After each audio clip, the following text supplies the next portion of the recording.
Hi there, my name is Beatrice Coleman, and I'm 32 years old.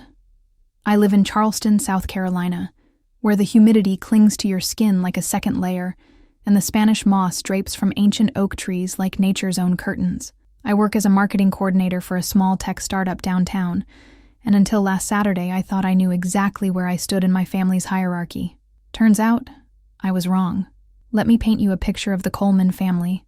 We're what you might call old Charleston money. Not the kind that owns mansions on Rainbow Row, but the kind that's been here long enough to have opinions about everything and everyone.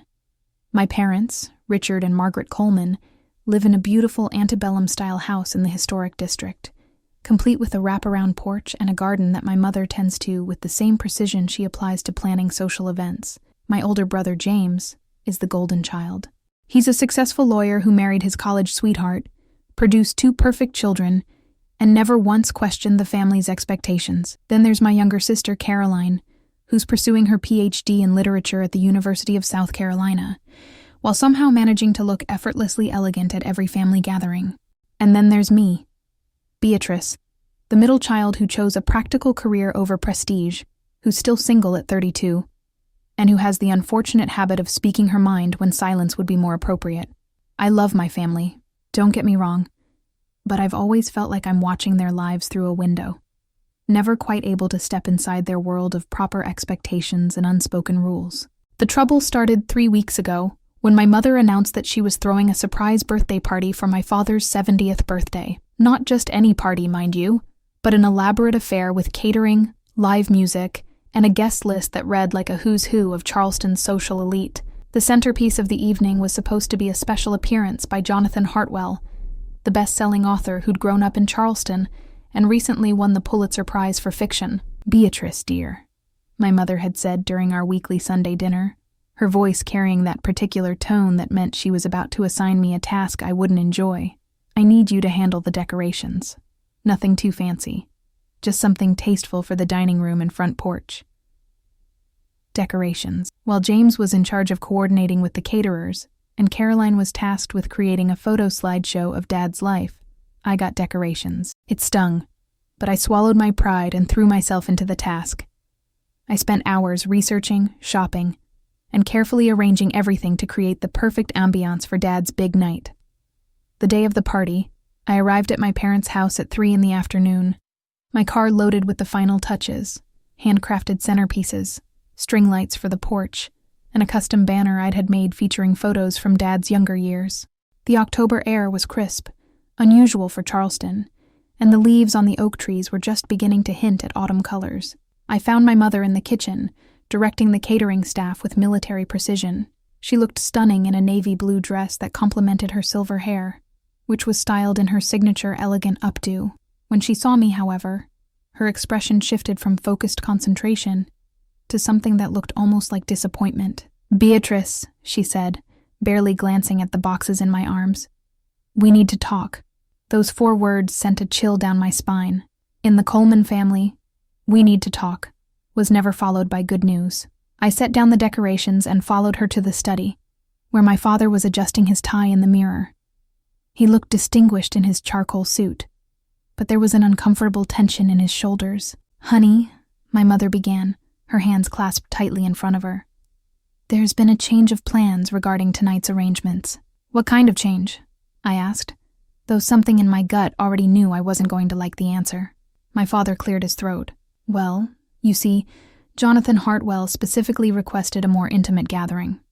Apparently, he's quite particular about crowd sizes, and we've had to adjust the guest list." "Adjust how?" The words came out sharper than I intended. My mother's smile was tight, practiced. "We've decided to limit tonight's dinner to immediate family only. Just the core group, you understand. James and Susan, Caroline, your father and me." The silence stretched between us like a taut wire. I could hear the catering staff moving around in the kitchen, the distant sound of someone testing the sound system on the porch, and my own heartbeat thundering in my ears. "And me?" I asked, though I already knew the answer. "Well, dear," my mother said, her voice taking on that patronizing tone I'd heard countless times throughout my childhood. "You understand that with your outspoken nature, We thought it might be best if you sat this one out. We wouldn't want you to accidentally say something that might make Mr. Hartwell uncomfortable." The words hit me like a physical blow. My own family was uninviting me to my father's birthday party because they were embarrassed by me, because they thought I wasn't refined enough, polished enough, good enough to sit at the same table as their literary hero. I stood there for a moment, staring at my parents, these people who had raised me, who were supposed to love me unconditionally, and felt something fundamental shift inside me.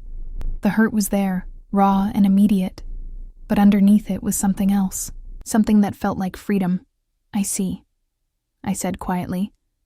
"And my decorations?" "Oh, we'll certainly use those," my mother said quickly. "They're lovely, really.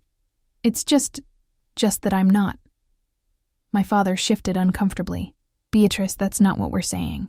But it was exactly what they were saying, and we all knew it. I walked back to the kitchen, gathered my purse, and headed for the door. My mother followed me, her heels clicking on the hardwood floor. "Beatrice, please don't be dramatic about this. It's just one evening."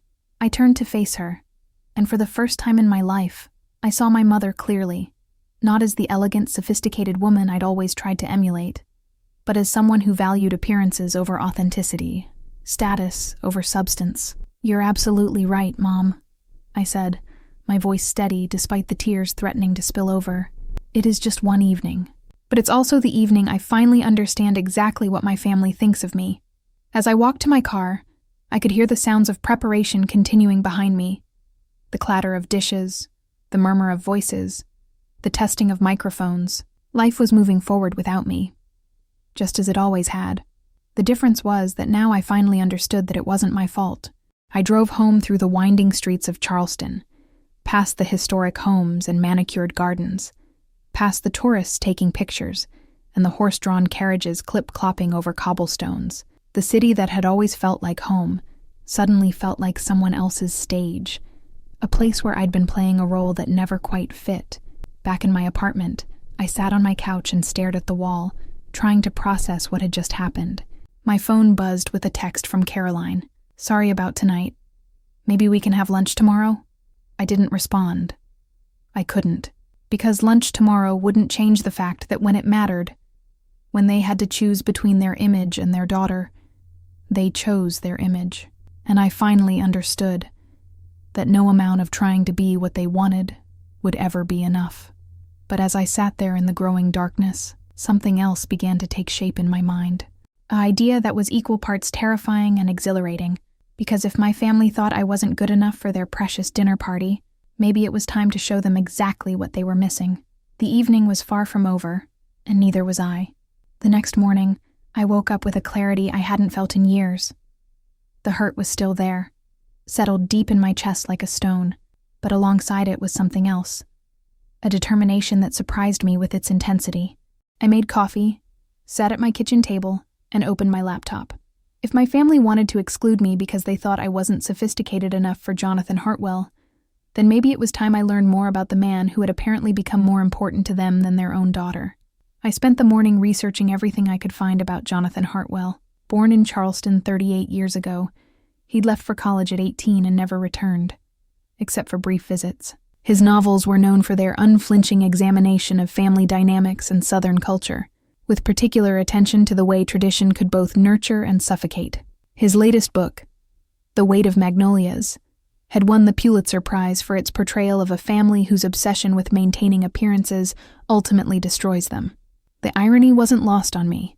What surprised me, though, was discovering that Jonathan Hartwell was scheduled to do a book signing that very afternoon at Buxton Books, a small independent bookstore downtown.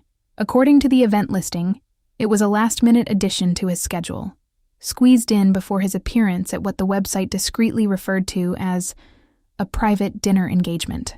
I stared at the screen for a long moment, an idea forming in my mind. It was crazy, probably stupid, and definitely not something the old Beatrice would have considered. But the old Beatrice had spent 32 years trying to fit into a family that clearly didn't want her to fit. At 2:30 that afternoon, I found myself standing outside Buxton Books, my heart hammering against my ribs. The October sun was warm on my face, and the familiar sounds of King Street, tourists chatting, horse hooves on cobblestones, The distant ring of church bells felt like a soundtrack to my rebellion. The bookstore was smaller than I'd expected, with narrow aisles and floor-to-ceiling shelves that seemed to sag under the weight of countless stories. About 20 people were gathered in the small seating area, most of them middle-aged women clutching copies of The Weight of Magnolias. I bought a copy at the register and found a seat in the back. When Jonathan Hartwell walked in, I understood immediately why my mother had been so excited about having him at the party. He was tall and lean, with dark hair that looked like he'd been running his fingers through it, and the kind of quiet confidence that comes from knowing your worth without needing to prove it to anyone. He wore a simple button-down shirt and jeans, but somehow managed to look more elegant than my father in his custom suits. "Good afternoon," he said, his voice carrying just a hint of a Charleston accent that he'd probably spent years trying to soften. "Thank you all for coming out. I know there are about 1,000,000 other things you could be doing on a beautiful Saturday afternoon." He read a passage from his book, and I found myself genuinely captivated. His prose was lyrical but not flowery, honest but not brutal, and when he described the main character's relationship with her family, I felt like he was speaking directly to me. After the reading, he took questions from the audience, the usual things. Where do you get your inspiration? What's your writing process? Do you have any advice for aspiring writers? He answered each question thoughtfully, with a self-deprecating humor that made everyone in the room feel like they were talking to a friend rather than a Pulitzer Prize winner. When it came time for the book signing, I found myself in line behind a woman who was gushing about how much she loved his work. As I got closer, I could see that he was genuinely engaged with each person, taking time to ask questions and make real connections. This wasn't someone who was just going through the motions. When it was my turn, I stepped up to the table and placed my book in front of him. He looked up at me, and I was struck by how tired his eyes looked, despite his warm smile. "Hi," he said, uncapping his pen. "What's your name?" "Beatrice Coleman," I said, and watched as recognition flickered across his face. "Coleman," he repeated slowly. "Any relation to Richard Coleman?" "He's my father," I said, surprised by how steady my voice sounded. "I believe you're having dinner with my family tonight." Jonathan's expression shifted, becoming more guarded. "Yes, I am." Your mother was very persistent in her invitation. Something in his tone made me pause. "You don't sound particularly excited about it." He glanced around the bookstore, then leaned forward slightly. "Can I ask you something? Are you planning to be there tonight?" "Actually, no," I said, and something reckless made me add, "I've been uninvited." His eyebrows shot up. "Uninvited? From your own father's birthday party?" "Apparently, I'm not refined enough for such distinguished company," I said, and was mortified when my voice cracked slightly on the last word. Jonathan set down his pen and studied my face. "Would you like to get coffee? I have about an hour before I need to start getting ready for tonight." I blinked at him. "Coffee? With me? Unless you have somewhere else to be."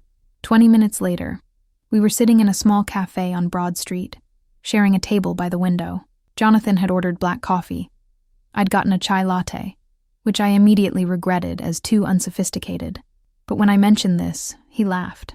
"You know what I ordered at my first literary event," he said. "A chocolate milk. I was so nervous I couldn't think of anything else." "You're making that up." "I swear I'm not." The event organizer looked at me like I was 12 years old, which, emotionally speaking, I probably was. I found myself laughing, really laughing, for the first time in weeks.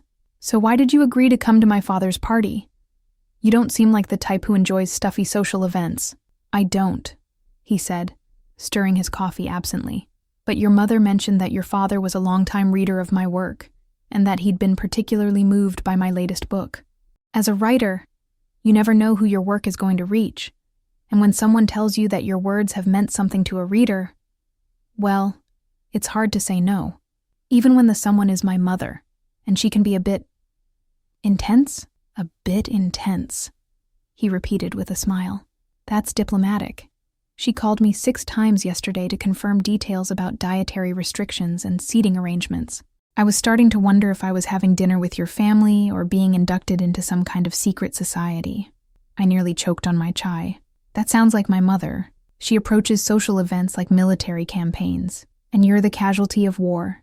The question was gentle, but it hit home. Something like that. They think I'm too much myself, I guess. Too likely to say the wrong thing or embarrass them in front of their literary hero. Jonathan was quiet for a moment, watching the people walk by outside. Can I tell you something? The reason I write about family dynamics is because I understand what it's like to feel like you don't fit into the role your family has carved out for you. My family wanted me to be a lawyer. They thought writing was a hobby, not a career. It took me years to realize that their vision of who I should be was never going to make me happy. But you're successful now. You won the Pulitzer Prize. Success doesn't heal old wounds, he said quietly. It just makes them easier to ignore. We sat in comfortable silence for a moment, watching the afternoon light shift through the window. Then Jonathan turned to me with an expression I couldn't quite read. Beatrice, he said, what would you say if I told you I was thinking about canceling tonight? I'd say you'd probably make my mother have a nervous breakdown. And what would you say if I told you I'd only consider not canceling if you came with me? I stared at him, sure I'd misheard. What? I'm serious. I don't want to spend an evening being paraded around by people who think literature is a trophy to be displayed. But if you were there, someone who actually seems to understand what my work is about, it might be bearable. You don't even know me. I know enough, he said. I know that you're the only person in your family who was honest enough to admit that you've been excluded. I know that you asked genuine questions about my work, instead of just gushing about how honored you are to meet me. And I know that anyone who gets uninvited from their own father's birthday party for being too much themselves is probably exactly the kind of person I'd want to have dinner with. My heart was racing. You're suggesting I crash my own father's party? I'm suggesting you attend your father's party as my guest, he said. There's a difference. My family would be furious. Your family excluded you from a celebration of your own father's life. I think a little fury might be exactly what they need. I thought about my mother's face when she told me I wasn't refined enough for the evening. I thought about my father's uncomfortable silence, about James and Caroline's absence from the conversation, about the way I'd been made to feel like a liability rather than a daughter. Okay, I said, the word coming out before I could stop it. Yes, I'll come with you. Jonathan smiled, and for the first time since I'd met him, he looked genuinely relaxed. Good. But I have one condition. What's that? You have to promise me that you'll be exactly as much yourself as you want to be. No holding back. No trying to be who they want you to be. Deal? I thought about it for about half a second. Deal. As we shook hands across the small cafe table, I felt something shift inside me. For the first time in my life, I was about to walk into a family event, not as the daughter trying to earn approval, but as someone who had been invited for exactly who she was. The evening was going to be interesting. I spent the next 3 hours in a state of controlled panic, trying to figure out what to wear to crash my own father's birthday party. My wardrobe suddenly seemed inadequate. Too casual, too formal, too me. Finally, I settled on a simple black dress that I'd worn to work events, paired with my grandmother's pearl necklace. If I was going to face my family, I wanted to carry a piece of the woman who'd always made me feel like I was enough exactly as I was. Jonathan picked me up at 7:30, looking effortlessly elegant in a navy suit that probably cost more than my monthly rent. When I opened the door, he smiled and handed me a small bouquet of white roses. For courage, he said simply. You didn't have to do this, I said, though I was grateful for the gesture. Actually, I did. I've been thinking about this afternoon, and I realized I may have put you in an impossible position. If you want to change your mind, I'll understand completely. I looked at him standing in my doorway, this man who had won one of the most prestigious literary awards in the country, who could probably have dinner with anyone he wanted, and who had chosen to spend his evening with me. The old Beatrice would have taken the out, would have thanked him politely and spent the evening at home feeling sorry for herself. I'm not changing my mind, I said. But I might need those roses for more than just courage. The drive to my parents' house was both too long and too short. Jonathan filled the silence with stories about his book tour, his encounters with overeager fans, and his general discomfort with the whole celebrity aspect of literary success. I found myself relaxing despite my nerves, laughing at his dry observations about the publishing world. You know, he said as we turned onto my parents' street, I haven't been this nervous about a dinner party since I was a kid. You're nervous? You're Jonathan Hartwell. You're the guest of honor. I'm a writer who's about to walk into a family drama, he said. That's either great material or a complete disaster, possibly both. As we pulled into the driveway, I could see the warm glow of lights from inside the house. My decorations were displayed perfectly, the string lights twinkling on the porch, the elegant banner stretched across the front windows. It looked like a scene from a magazine, beautiful and welcoming and completely hollow. Last chance, Jonathan said, turning off the engine. I'm good, I said, though my hands were shaking slightly. Beatrice, he turned to face me fully. Whatever happens in there, remember that you have every right to be at your father's birthday party. You're not crashing anything. You're coming home. The front door opened before we could knock, and my mother appeared, radiant in her navy dress and perfect smile. The smile faltered for just a moment when she saw me, but she recovered quickly. Jonathan, she said, extending her hand. How wonderful to see you. I'm Margaret Coleman, and I cannot tell you how thrilled we are to have you here tonight. Mrs. Coleman, Jonathan said, shaking her hand. Thank you for the invitation. I'd like you to meet my companion for the evening, Beatrice. The silence stretched for what felt like an eternity. My mother's smile remained frozen in place, but I could see the confusion and anger flickering behind her eyes. From inside the house, I heard my father's voice calling, Margaret? Is our guest here? Yes, darling, my mother called back, her voice tight. Jonathan is here, and he's brought a friend. My father appeared in the doorway, looking handsome in his charcoal suit and genuinely excited to meet his literary hero. When he saw me, his face went through a rapid series of expressions, surprise, confusion, and then something that might have been guilt. Beatrice, he said carefully, I didn't expect to see you tonight. I invited her, Jonathan said smoothly. I hope that's all right. I find I'm more comfortable at social events when I have someone to talk to who shares my interests. Of course, my father said, though he looked anything but comfortable. Please, come in. Everyone's gathering in the living room. The house looked stunning. My decorations had been perfectly arranged, creating an atmosphere of elegant celebration. The dining room table was set with my mother's finest china, and I could smell the catering, something elaborate and expensive that would taste like disappointment. James and his wife Susan were standing by the fireplace, drinks in hand, looking like they'd stepped out of a country club brochure. Caroline was perched on the edge of the sofa, beautiful and poised as always. When they saw me walk in behind Jonathan, their expressions were almost comical. Everyone, my father said, his voice carrying the hearty tone he used when he was trying to smooth over awkward situations. I'd like you to meet Jonathan Hartwell. Jonathan, this is my son James and his wife Susan, and my daughter Caroline. Jonathan shook hands with each of them, making polite conversation about their work and interests. He was charming without being effusive, genuine without being overly familiar. I watched my family practically glowing under his attention, and felt a familiar pang of being on the outside looking in. And of course, my father continued, you already know Beatrice. I do, Jonathan said, moving to stand beside me. We had a fascinating conversation about your work this afternoon, Beatrice. You have remarkable insights into contemporary Southern literature. I felt my family's eyes on me, trying to process this information. Caroline looked particularly confused, as if she couldn't quite believe that I was capable of having a literary conversation. Beatrice reads, my mother said, as if this were somehow surprising. She's always been bookish. The best people are, Jonathan said with a smile. Some of my most meaningful conversations have been with passionate readers rather than other writers. My mother offered everyone drinks, and we settled into the living room for what she called cocktail hour. I found myself on the sofa next to Caroline, who kept shooting me questioning looks. Jonathan sat across from me, and I was grateful for his presence, even though I could feel the tension radiating from my parents. So, Jonathan, James said, settling into his role as the successful son. I understand you grew up here in Charleston. What brought you back? Actually, this is my first time back in about 5 years, Jonathan said.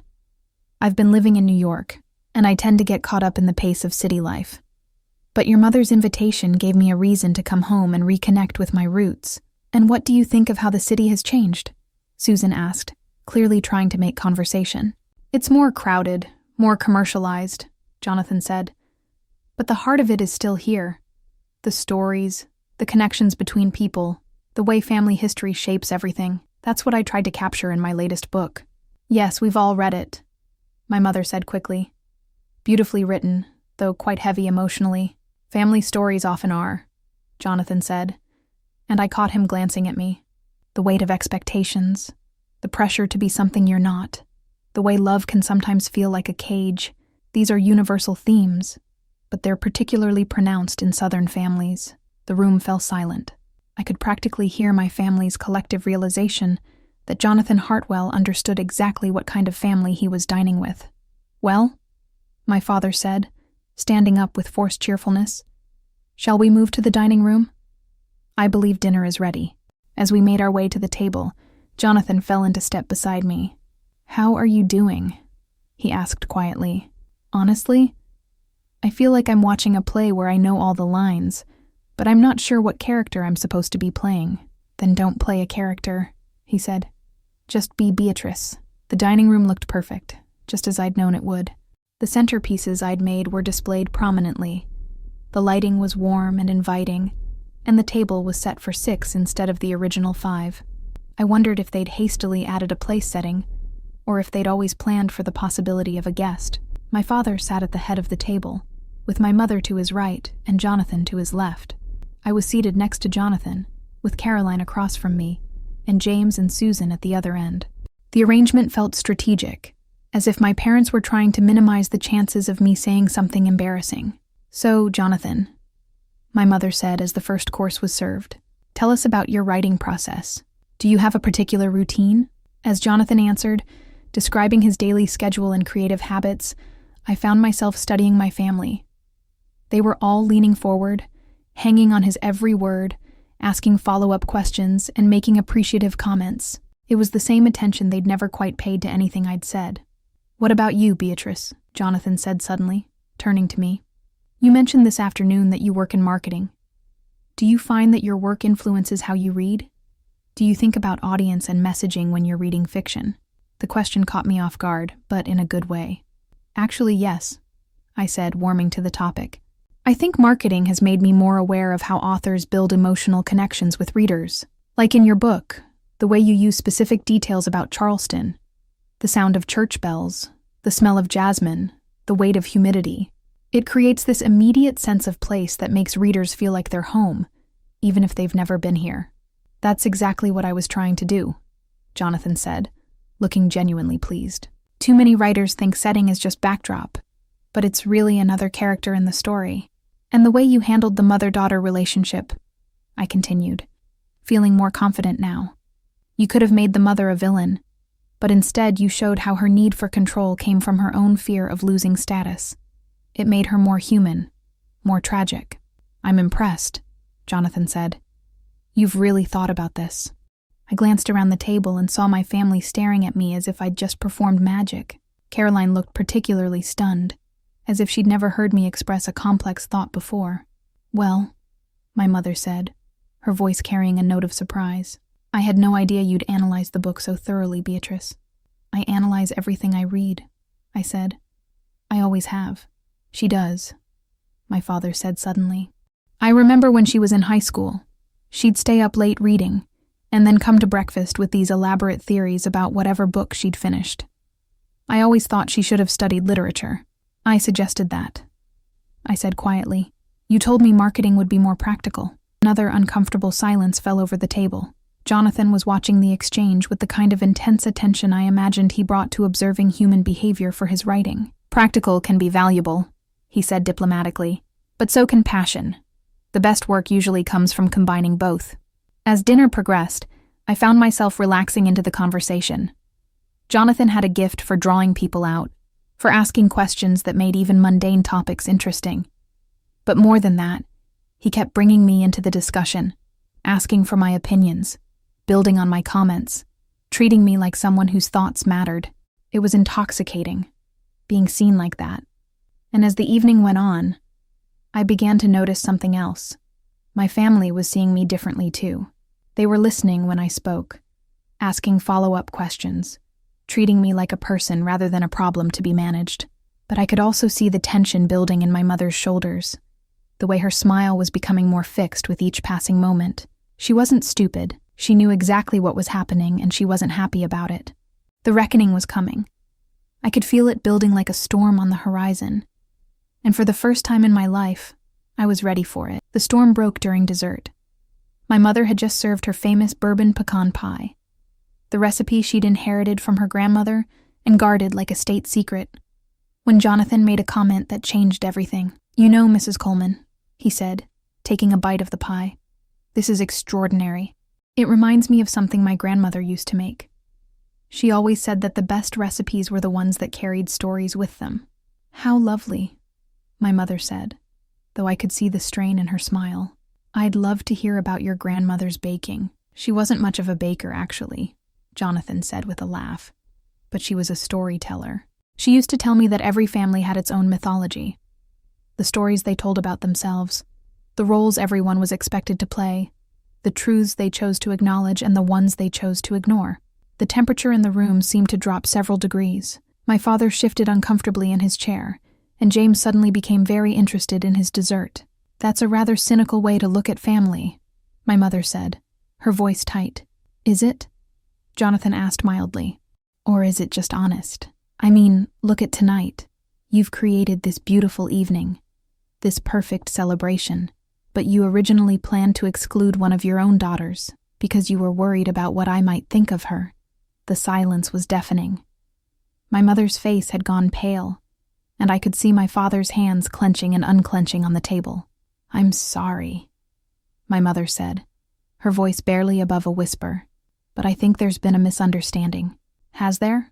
Jonathan's voice remained calm, but there was steel underneath it, because Beatrice told me this afternoon that she'd been uninvited from her own father's birthday party, and frankly, after spending the evening with her, I can't imagine why anyone would want to exclude someone so insightful and genuine from their family celebration. Caroline was staring at me with wide eyes, as if she'd never seen me before. "You were uninvited?" she asked. "They thought I might embarrass them in front of their literary hero," I said, surprised by how steady my voice sounded. "Apparently, I'm too likely to say the wrong thing." "But you haven't said anything wrong," James said, looking confused. You've been great tonight. Really engaging." "That's because someone actually asked for my opinion," I said, feeling 32 years of frustration finally boiling over. "That's because for the first time in my life, someone treated me like my thoughts mattered instead of like a liability to be managed." My mother's carefully constructed composure finally cracked. "Beatrice, that's not fair. We've always what?" I interrupted. "Always given me the least important tasks? Always acted like my career was somehow less valuable than James's? Always made me feel like I needed to apologize for existing?" "You're being dramatic," my mother said, but her voice lacked conviction. "Am I?" I turned to face her fully. "Mom, you literally told me yesterday that I was too outspoken to be trusted around company. You excluded me from my own father's birthday party because you were embarrassed by me." "We were not embarrassed by you," my father said, speaking for the first time since the conversation had taken this turn. We were trying to protect you." "Protect me from what? From having a conversation with another human being? From being myself?" Jonathan cleared his throat gently. "If I may," he said. "I think there might be some fundamental misunderstandings here. Mrs. Coleman, when you called me about tonight, you mentioned that you wanted to create the perfect evening." "But perfect for whom?" "For Richard, of course," my mother said automatically. "It's his birthday." "But is it perfect for him if one of his daughters isn't here?" Jonathan asked. "Mr. Coleman, what do you think?" All eyes turned to my father, who looked like he wanted to disappear into his chair. He stared at his hands for a long moment, then looked up at me with an expression I'd never seen before. "I didn't know," he said quietly. "About you being uninvited, I mean. Your mother told me you